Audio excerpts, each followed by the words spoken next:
La tarde en directo. La tarde en directo.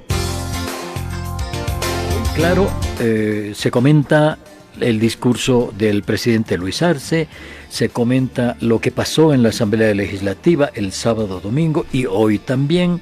Se comenta el tema de lo que dijo o no el presidente, y para ello, para hablar sobre estos temas que tienen que preocuparnos a todos los bolivianos, hemos convocado a dos analistas.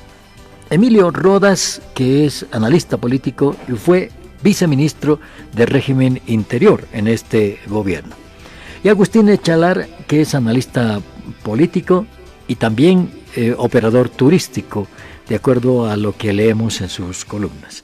Le doy las buenas tardes, Emilio. Gracias por aceptar esta invitación de la Red Herbol. Le saluda José Luis Aliaga. ¿Hay problema del micrófono?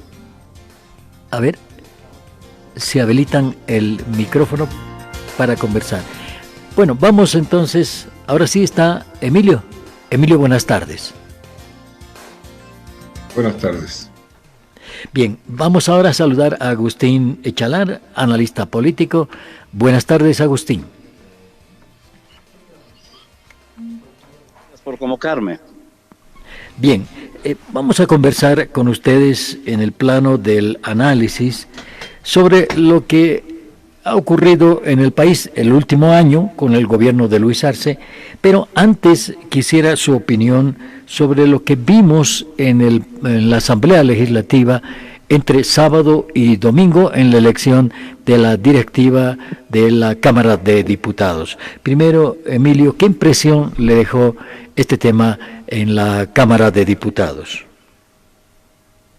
Buenas tardes. Ha sido una situación recurrente en la oposición. Yo recuerdo los dos anteriores periodos legislativos, periodos constitucionales. También se tuvo la misma problemática, es decir, dos bancadas que se partían dentro de cada una de ellas, hubo rupturas, y que se vuelve a repetir este escenario, ¿no? No hay una oposición homogénea. El reglamento establece que 2 cargos de la directiva corresponden a la oposición, pero siempre se ha tenido el problema de que la oposición, a la hora de resolver quién va a esos cargos, no se ponen de acuerdo, y esta vez se tuvo 4 listas a la hora de conformar las directivas y no pudieron ponerse nunca de acuerdo. Siempre la mayoría ha terminado definiendo lo que ha ocurrido con la representación legislativa de la minoría, y eso se da porque esa minoría nunca se ha puesto de acuerdo, ¿no? Agustín, ¿tienes la misma mirada? Bueno, básicamente sí. Evidentemente la oposición al gobierno del MAS no es homogénea y siempre ha de tener problemas. Esa es una realidad, porque en realidad esas son las características de un sistema democrático. En un sistema democrático hay divergencias y no hay una orden general que es cumplida por todos los peones. Ahora, en el caso de lo que ha sucedido esta vez, tenemos aparentemente realmente un grupo de personas, de parlamentarios, que son de las tiendas políticas opositoras al MAS, que se han dado la vuelta y se han entregado a los intereses del MAS. Eso es, en primera instancia, responsabilidad de esos individuos que, sin lugar a duda, tienen una calidad moral cero. Y es, en segundo lugar, una responsabilidad, naturalmente, de las mismas tiendas opositoras que han escogido esa gentuza para que los represente. Ahora, es obvio que recién te das cuenta qué clase de gente está frente a ti o con la que estás trabajando, cuando esa gente se enfrenta ante cierto tipo de situaciones y de tentaciones. De cualquier manera, esta es una historia penosa, y sí creo que la democracia sufre si es que terminas teniendo un poder hegemónico tan aplastante como es el MAS y como se está demostrando con los episodios de esta semana. Ahora, en esto, Emilio, Agustín, ¿es posible dialogar, debatir en la Asamblea Legislativa, o todo se tiene que resolver como vimos el fin de semana, a empujones, insultos, evitando que los periodistas ingresen al hemiciclo, después se les abrió las puertas, evitando que informen, en fin? ¿Es posible que podamos construir algo, Emilio, con este tipo de Asamblea Legislativa? Se tiene que poder porque tiene responsabilidad los parlamentarios. El escenario más democrático, institucional más democrático que tiene la sociedad boliviana es su parlamento.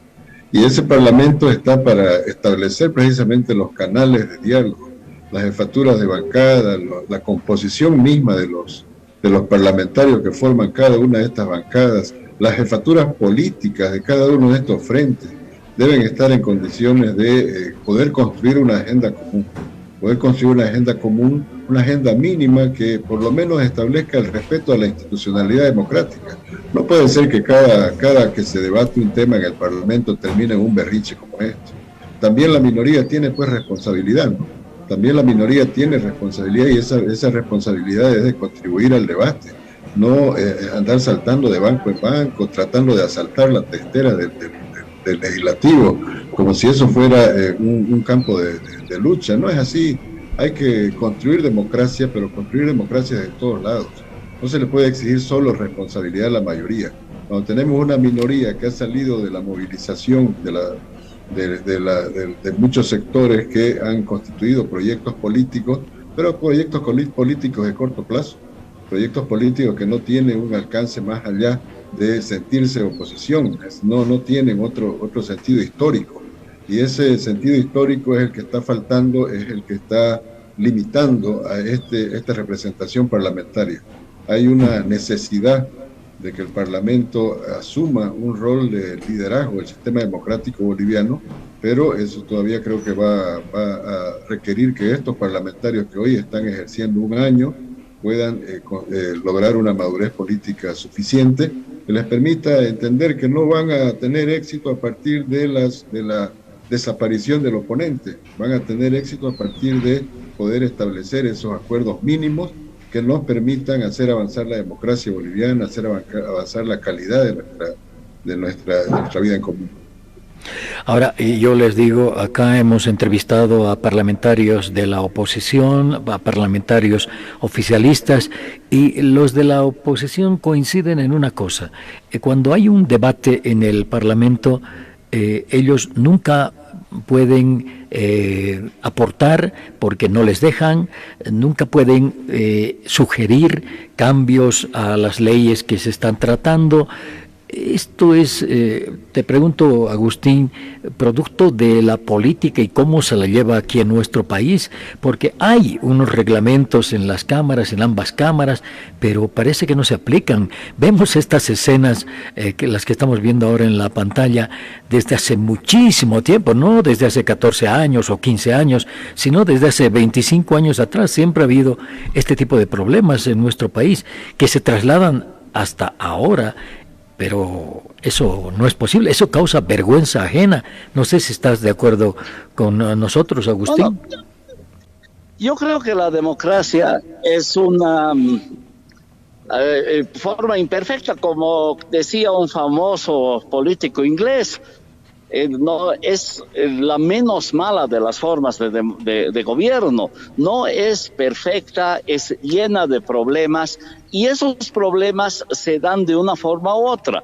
Hubo un tiempo en que se llegaba a consensos y el Parlamento posiblemente funcionaba mejor, pero esos consensos implicaban también rasgos de cuoteo que tenían una parte que era tremendamente corrupta, digámoslo así. Uh-huh. Sin embargo, un sistema dentro de la democracia, cuando uno tiene que un poder se convierte en hegemónico, entonces terminas destrozando también a la democracia. Y eso es lo que ha pasado en Bolivia desde los primeros momentos del gobierno de Evo Morales, o mejor dicho, desde los segundos momentos, cuando en la segunda elección ya tuvo más de 2/3 en el Parlamento. Ahora, cuando tuvo menos de 2/3 en el Parlamento, también jugaron de una manera astuta y sucia para hacerse de personas que eran de la oposición y atraerlos a su lado. Eso es inmoral, pero evidentemente la mayor culpa la tienen los que se venden, no los que compran. Los que compran siguen siendo personas inaceptables, sigue siendo una forma de política sucia, pero el que se vende es indudablemente el peor. Ahora, a mí me parece que lo que se ha dicho acá hace en términos generales sentido. Se tiene que luchar por la institucionalidad, etcétera, etcétera.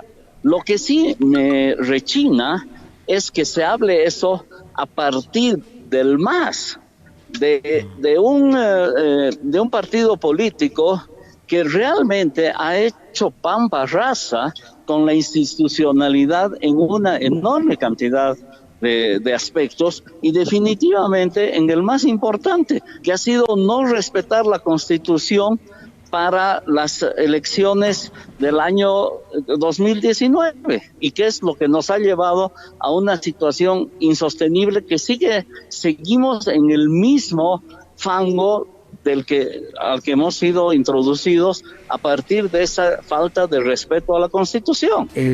A ver, vamos a ir por partes. Lo primero que quisiera que ustedes me den su opinión es respecto a 3 temas: educación, salud y economía. ¿Cómo nos ha ido en educación este primer año, Emilio? Yo creo que hay una diferencia sustancial, porque tenemos que ver la educación desde la perspectiva de la pandemia, ¿no? En 2020, la solución que dio Víctor Hugo Cárdenas al problema de educación y pandemia fue clausurar el año. Este año se ha dado un retorno progresivo de los jóvenes a la escuela, entre presencial y semipresencial está arriba del 80%. Se ha considerado y se ha elevado la participación de muchos a partir de la educación virtual. Es un tema clave, el tema del establecimiento con naturalidad el uso de tecnologías para la educación. No vamos a ver un retorno a la vieja escuela, a la escuela histórica del aula y el profesor. Vamos a tener, a partir de este escenario, una educación que involucre tecnología, involucre aula, involucre profesores, involucre un montón de elementos que la propia pandemia nos ha forzado a asumir. Y el ministerio, creo que en esto ha reaccionado bien, es decir, ha generado las plataformas, ha generado los contenidos. Hoy el presidente hacía referencia a varios temas que tienen que ver con la mejora en la educación para facilitar el tema de los textos, el tema de la dotación de unidades de teléfonos y de tablets para los jóvenes, de computadoras, todavía en cantidades todavía modestas, tomando en cuenta el número de estudiantes que tenemos en el país, pero ya se va avanzando en esto, que va a ser inevitable. La educación no va a volver a ser la misma que era en 2019, a partir de la pandemia, a partir de esto. Pero ha habido una decisión del gobierno nacional de mantener las clases en vigencia, de mejorar las condiciones de acceso de los jóvenes y los niños a la educación de manera permanente. Se ha dado una interacción con los profesores para que estos asuman, porque el rol de los profesores en esta adaptación es clave y estamos asistiendo a un traspaso de generación, entre profesores, entre aquellos que apenas llegaban al uso de la computadora y aquellos que hoy al final de la gestión 2021 ya están familiarizados con el uso de plataformas, el uso de tecnologías de información y comunicación, lo están facilitando a sus estudiantes. Pero la voluntad principal ha sido de mantener las clases, proporcionar los recursos necesarios para que los alumnos estén en la escuela, o estén en el semipresencial, o estén en el virtual, pero que se mantengan las clases. Entonces, ha habido una diferencia fundamental en esta gestión comparada con la clausura del año. El año pasado tuvimos clausura escolar. Eso solo lo veíamos, yo lo recuerdo del último golpe de Estado de García Mesa, clausura escolar. Cada golpe de Estado se clausuraba el año escolar para que los maestros y los estudiantes se desmovilicen. Y lo volvimos a ver en manos de Yanine Áñez y Víctor Hugo Cárdenas. El año escolar clausurado porque no supieron qué hacer con la pandemia y la educación. En este año se ha notado la diferencia. Agustín, ¿tu opinión sobre el tema educación? Bueno, en primer lugar, yo creo que se tiene que hacer un análisis un poco más profundo y menos discursivo de la situación en la que se encuentra la educación en este momento y de los verdaderos de los desafíos que hay con las nuevas circunstancias, y evidentemente, por lo menos por un tiempo relativamente largo, la vida no va a seguir siendo la misma y se va a utilizar más computadoras y más comunicación, etcétera, etcétera. Ahora bien, lo que no me parece correcto, no me parece justo, ni me parece honesto, es hacer una comparación con el gobierno de Yanine Áñez, que dicho sea de paso, no tiene absolutamente nada que ver conmigo. Yo no soy, bajo ninguna circunstancia, he estado cerca de ese gobierno, para nada. Sin embargo, el asunto es este. Lo que fue la pandemia fue una situación tan extraordinaria que es casi una canallada querer comparar las circunstancias de la pandemia del año 20 con lo que pasa el año 21, porque en el año 21 en el mundo mundial ya se sabía exactamente cómo se tenía que reaccionar respecto a esto. En cambio, en el año 20 no sabíamos a qué nos estábamos metiendo, no sabíamos cómo se iba a desarrollar y no había vacuna. Entonces, querer comparar y querer darle un cariz de esto es como golpe de Estado no es correcto, no es decente, no tiene nada que ver lo uno con lo otro. Atacar a Víctor Hugo Cárdenas como si fuera como un ministro golpista, siendo el primer presidente constitucional indígena que ha tenido este país cuando ha sido presidente interino, es una barbaridad, no va así. Posiblemente Víctor Hugo Cárdenas cometió muchos errores, posiblemente si se hubiera sabido mejor no hubiera sido una buena idea clausurar el año escolar, pero tenemos que pensar lo que era la pandemia, los muertos que habían, el problema que se hubiera dado si había asistencia a las escuelas, etcétera, etcétera, la cantidad de muertos inclusive entre los maestros que hubiera habido. Las cosas tienen que ser vistas desde una perspectiva totalmente distinta, tienen que ser vistas a partir de su propia circunstancia. Entre el 20 y el 21 hay una diferencia abismal que impide comparar. Dicho sea de paso, ese es el mayor problema de todo el discurso del presidente Arce de hoy día en la mañana.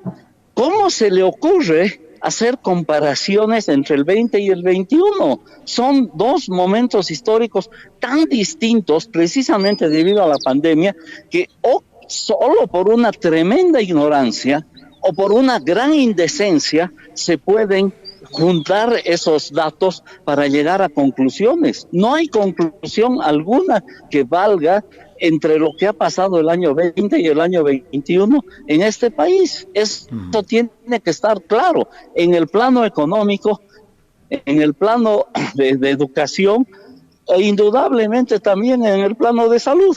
Aunque en el plano de salud lo que nosotros podemos ver es que tenemos una mejora sustancial gracias a que se ha dado la vacuna, pero tenemos un enorme rechazo a la vacuna en ciertos sectores de la población que es un rechazo que ha sido alimentado también por sectores afines al actual gobierno.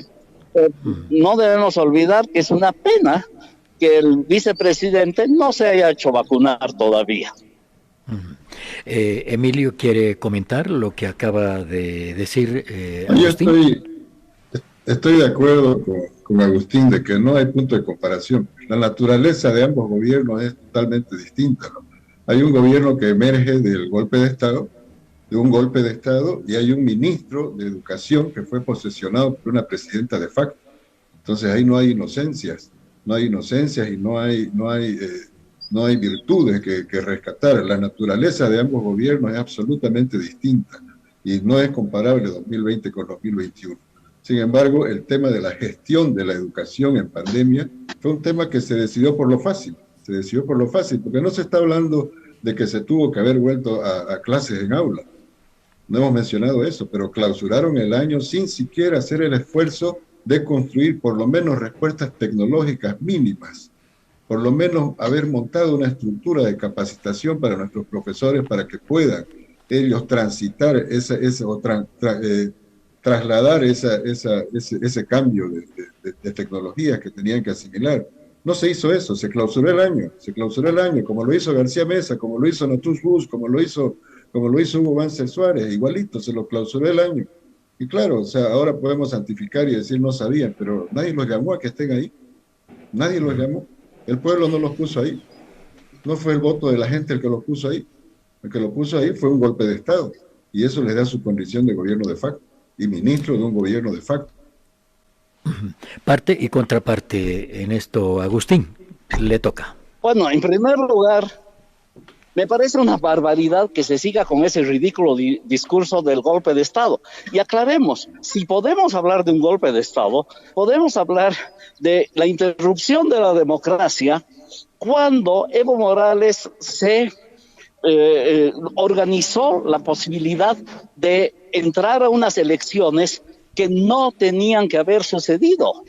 Ese es el momento donde se arruina, donde se hace podrir, donde se destruye la institucionalidad de este país. Lo que continúa es el resultado de un comportamiento mezquino, angurriento, irresponsable, ilegal y delictivo de la cúpula del gobierno del MAS en el año, bueno, a partir del 2017, pero hasta el momento en que entran en las elecciones. Y finalmente hacen fraude. Y el asunto es que el presidente Morales renuncia y el señor Arce, antes de ser presidente, reconoce que la presidenta Áñez es constitucional y ahora dicen que no es. De la misma manera como Morales dijo una vez que tenía un hijo con la señora Zapata y después dijo que no lo había tenido. Es un partido político acostumbrado a mentir y a decir una cosa por otra. Y es lo que están haciendo ahorita. Ahorita están diciendo que era un gobierno, que era un golpe de Estado. No hay tal golpe de Estado. Es una grosería y es un tremendo peligro, porque las personas de bien no pueden aceptar que se llame golpe de Estado a lo que ha sucedido el año 2019. Es así de sencillo. Nos toca el tema salud. Y voy a comenzar con Emilio. Si es que ustedes quieren agregar algo o algún comentario a lo que se dijo anteriormente, no habrá ningún problema, Emilio. Pero ahora nos toca el tema salud. ¿Cómo nos fue? El micrófono, Emilio. Gracias. Yo creo que hay dos cosas que han marcado una diferencia sustancial, ¿no?, en la atención de la segunda y la tercera ola. La primera ha sido la compra masiva de pruebas, las pruebas de PCR que se masificaron, se distribuyeron a los sedes, a través de los municipios se tuvo de manera oportuna y masiva estas pruebas para poder identificar los bolsones de contagio más importantes y poder atacar de manera zonificada. Eso fue un tema clave y estratégico. El otro tema fundamental ha sido sin duda y que marca la diferencia es el tema de la vacuna. En el caso de la segunda ola, todavía la vacuna estaba en forma incipiente. En la tercera ola ya se ha ido masificando. Según el informe del presidente, hoy tenemos casi el 54% de la población vacunada.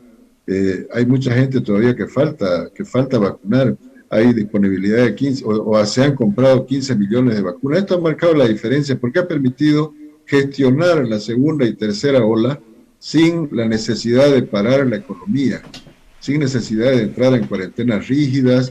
Se ha coordinado con los gobiernos municipales, con los gobiernos departamentales, algún tipo de medida de restricción parcial para poder corregir en determinados momentos, poder limitar o minimizar las posibilidades del impacto.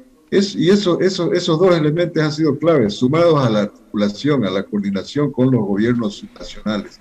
No se puede enfrentar todo el Ministerio de Salud. Se necesita una participación activa, voluntariosa, comprometida de los gobiernos subnacionales para poder tener éxito en la contención. Una contención que ha tenido la característica de absorber toda la fuerza de la segunda y tercera ola, pero sin restringir el trabajo, sin restringir la economía, sin restringir la movilización. Esto ha sido clave en la gestión y también es clave en la recuperación económica. También es clave en la recuperación económica, porque es muy difícil mantener a la gente, decirle a la gente, vaya a su casa, enciérrese, por favor, no salga, cuando hemos tenido un año muy duro. 2020 ha sido un año muy duro en la economía, en la salud, y estamos en proceso de recuperación y no podemos seguir manteniendo la misma estrategia. Creo que el Ministerio de Salud en esto ha sido bastante eficiente, el Ministerio de Relaciones Exteriores, en la consecución de las vacunas, el nivel de coordinación intergubernativo con los gobiernos subnacionales, con los sedes, no han aflorado de manera determinante las crisis de relación que podían haber afectado la instrumentalización del proceso de vacuna, no han aflorado. Ha habido amagos por ahí, pero no han sido críticos, y eso ha permitido tener un resultado eficiente en el tema de la gestión de la pandemia como tal. Que ha tenido su impacto y va a tener su impacto en la recuperación económica también. Agustín, su punto de vista respecto al tema de la salud. Yo no tendría una crítica muy severa. Me parece que el gobierno ha trabajado bastante bien respecto a lo que tocaba, a las circunstancias que se han dado. Hay ciertos niveles de improvisación que son absolutamente comprensibles debido a las debilidades que tenemos como país, pero también hay algunas cosas, porque no es todo genialidad. Por ejemplo, hay un caso y que tiene que ver un poco con el rubro al que estoy ligado, que es el asunto del turismo. En el turismo, recién hace pocos días se ha suspendido la exigencia para los turistas de que hagan una cuarentena de 10 días en un hotel cuando vienen a visitar el país. Eso ha hecho que simple y llanamente no llegue ningún turista. Tenemos las fronteras cerradas para las personas que pasan a pie. Ahora, no están cerradas esas fronteras. El que quiere pasa ilegalmente.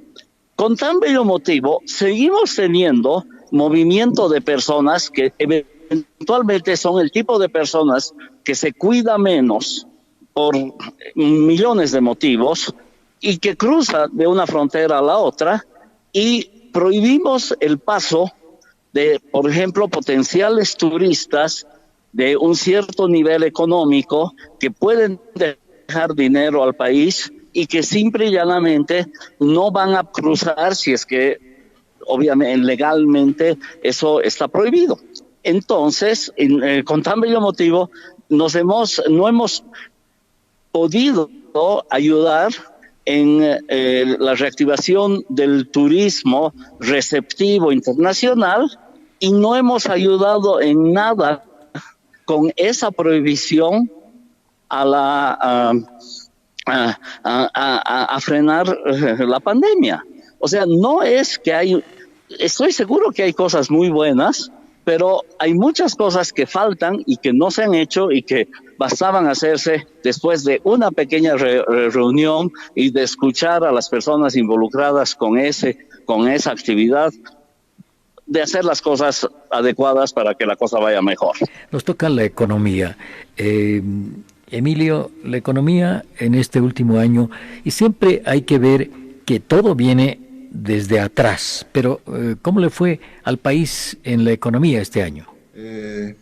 Está claro que hubo una decisión política a finales de 2019 que fue un golpe muy duro a la economía boliviana, y fue la paralización total y absoluta de la inversión pública. En 2019 hubo una decisión política de no ejecutar una sola planilla más en ningún proyecto que el Estado estaba ejecutando. Y eso tuvo un impacto enorme, se paralizaron cerca de 6.000 millones de dólares, se paralizaron incluso empresas que ya estaban en fase productiva. Entonces se le quitó recursos, se evitó que vaya recursos al circulante, y a la vez se afectó el empleo, se afectó el efecto multiplicador de la inversión pública. Creo que la primera tarea que el presidente ha asumido y que hoy lo ha explicado es el poder llevar adelante la reactivación, lo que se ha venido haciendo, es decir, reactivando de manera responsable, de manera seria, con muchas dificultades en algunos de los casos, porque todos los proyectos que estaban en ejecución tenían fuente de financiamiento, tenían compromisos de inversión o compromisos de crédito que estaban en curso, y estos simplemente fueron ignorados. El caso del Mutum, por ejemplo, el Mutum tenía 385 millones de financiamiento del Exim Bank y tenía cerca de 80 millones de financiamiento del Tesoro General del Estado, del Banco Central, como crédito para su construcción. Esto fue paralizado totalmente. La carretera Espino-Charagua-Boyuibe tenía financiamiento también del Exim Bank. Teníamos la carretera San José de Chiquito, San Ignacio de Velasco, que estaba en proceso, en ejecución ya, con adjudicación. Hemos tenido que cubrir penalidades que nos han impuesto las empresas al Estado boliviano, porque las empresas que tienen el crédito no le dicen, no preguntan quién es el presidente, y no dicen, nos contrató Evo Morales, ya la señora Áñez ya no tiene responsabilidad de pagarlo. No, es al Estado que le inicia esa acción. Entonces, ha sido un proceso arduo de reactivación, de negociación, de renovación de esos procesos de crédito, que creo que en la mayoría de los casos se han venido reactivando de manera efectiva, y la inversión pública en este país tiene un impacto enorme en el circulante, tiene un impacto enorme en jalar la inversión privada, porque si yo tengo una empresa, estoy proyectando una empresa para colocarla en San Rafael de Velasco y me están construyendo la carretera, si la carretera se paraliza y deja de construirse, dejo de ejecutar esa inversión como inversionista privado.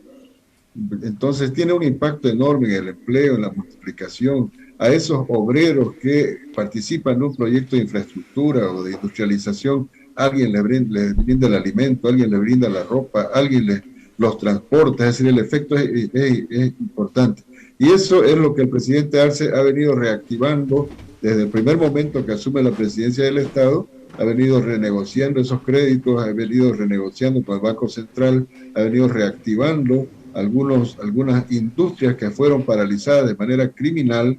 A eso sí se le puede llamar criminal el haber paralizado la planta de Bulo Bulo después que esta estaba en producción, en plena producción y con mercados comprometidos y asegurados. Haber paralizado la planta en Uyuni, la planta de potasio, de cloruro de potasio, también es un tema que se lo hizo de manera premeditada. Pues claro, había la intención de afectar el modelo económico que había sido exitoso en los 14 años, desmantelarlo totalmente para justificar después que todos estos recursos del Estado vayan a parar a manos privadas, a manos transnacionales. Eso es una primera tarea que el presidente ha asumido. Creo que en esto lo ha tenido claro, lo ha venido cumpliendo.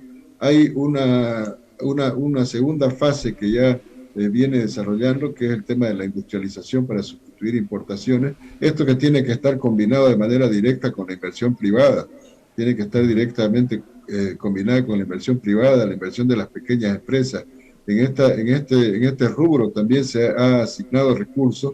Se han venido reactivando la planta de Caracollo, la planta de Potosí, la cementera, la planta de vidrios de Sudáñez, se ha reactivado la construcción de la planta siderúrgica del Butún.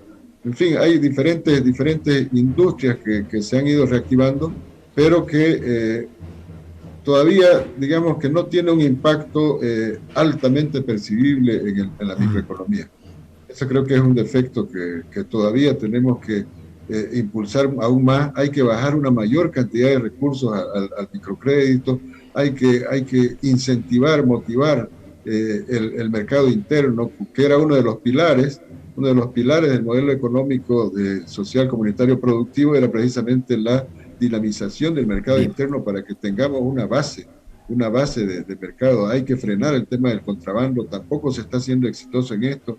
Entonces hay todavía tareas que cumplir en la economía, pero se está reactivando la inversión pública, se ha asignado recursos a los municipios para que puedan cofinanciar sus contrapartes de proyectos que estaban paralizados, se está asignando recursos a nivel subnacional para que estos no se estanquen, no se inmovilicen y contribuyan a la recuperación económica de todo el territorio nacional. Pero el presidente ha sido claro en esto, se van a seguir asignando recursos. Se han creado una serie de organismos o mecanismos de financiamiento, tanto públicos como privados, para garantizar un calor en la economía que permita que el impacto llegue a todos los niveles.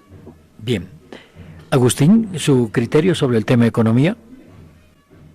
Bueno, a mí me parece que el análisis que acabamos de escuchar tiene unos pequeños problemas porque a final de cuentas tenemos también una enorme cantidad de empresas estatales deficitarias que han causado enormes problemas y que son un barril sin fondo, son un balde lleno de huecos. Y entonces se invierte dinero para estas empresas y termina chorreándose mucho. Hay una enorme cantidad de ejemplos bellos como el teleférico, ejemplos tristísimos como Guanuni. Yo creo que hay un problema muy serio en esto de las empresas estatales. Tienen un conflicto muy grande porque hay una visión política en el hecho de manejarlas y a veces salen las cosas de la peor manera, como el caso de la textilera, de lo que fue Enatex, etcétera. O sea, todo eso ha sido una suma. Bolivia, gracias a los altos precios de los hidrocarburos, etcétera, ha recibido una ingente cantidad de dinero y hay una parte de ese dinero que seguro que se ha visto en el bienestar general porque ha habido un uso de ese dinero a través de estas inversiones estatales que han terminado llegando al ciudadano de una forma u otra.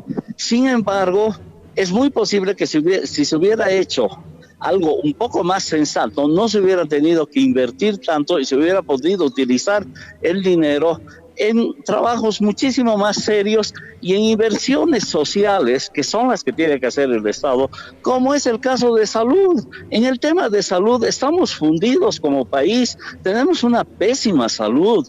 Y el mejor ejemplo es la historia del presidente Arce.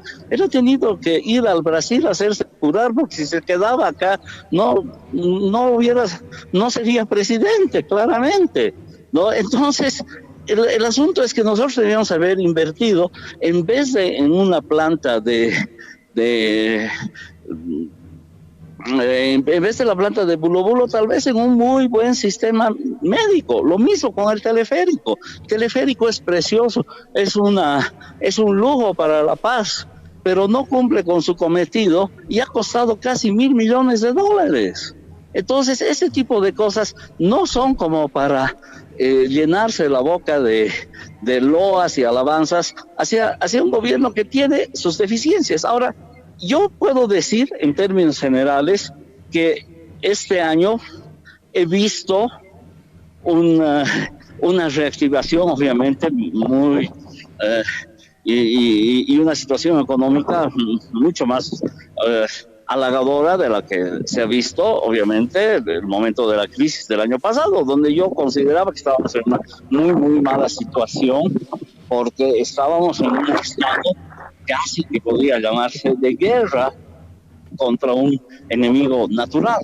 Ahora bien, Yo lo que me pregunto es verdaderamente si se están haciendo políticas en general para verdaderamente, por ejemplo, lograr la inversión que se requiere para mantener y activar una minería responsable en Bolivia.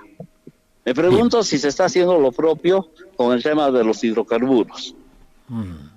No parece que sea tan así. Y desde ese punto de vista, no encuentro que estemos viviendo un momento de genialidad en cuanto al manejo de la economía. Bien, esto da para más y yo los comprometo a ambos para ampliar esta conversación que hemos tenido ahora en otra oportunidad, porque acá tenemos que cerrarla. Les agradezco muchísimo y los comprometo de verdad para volver por acá por la red Herbol a fin de completar todos estos aspectos que hemos tratado hoy. Muchísimas gracias a don Emilio Rodas y a Agustín Echalar.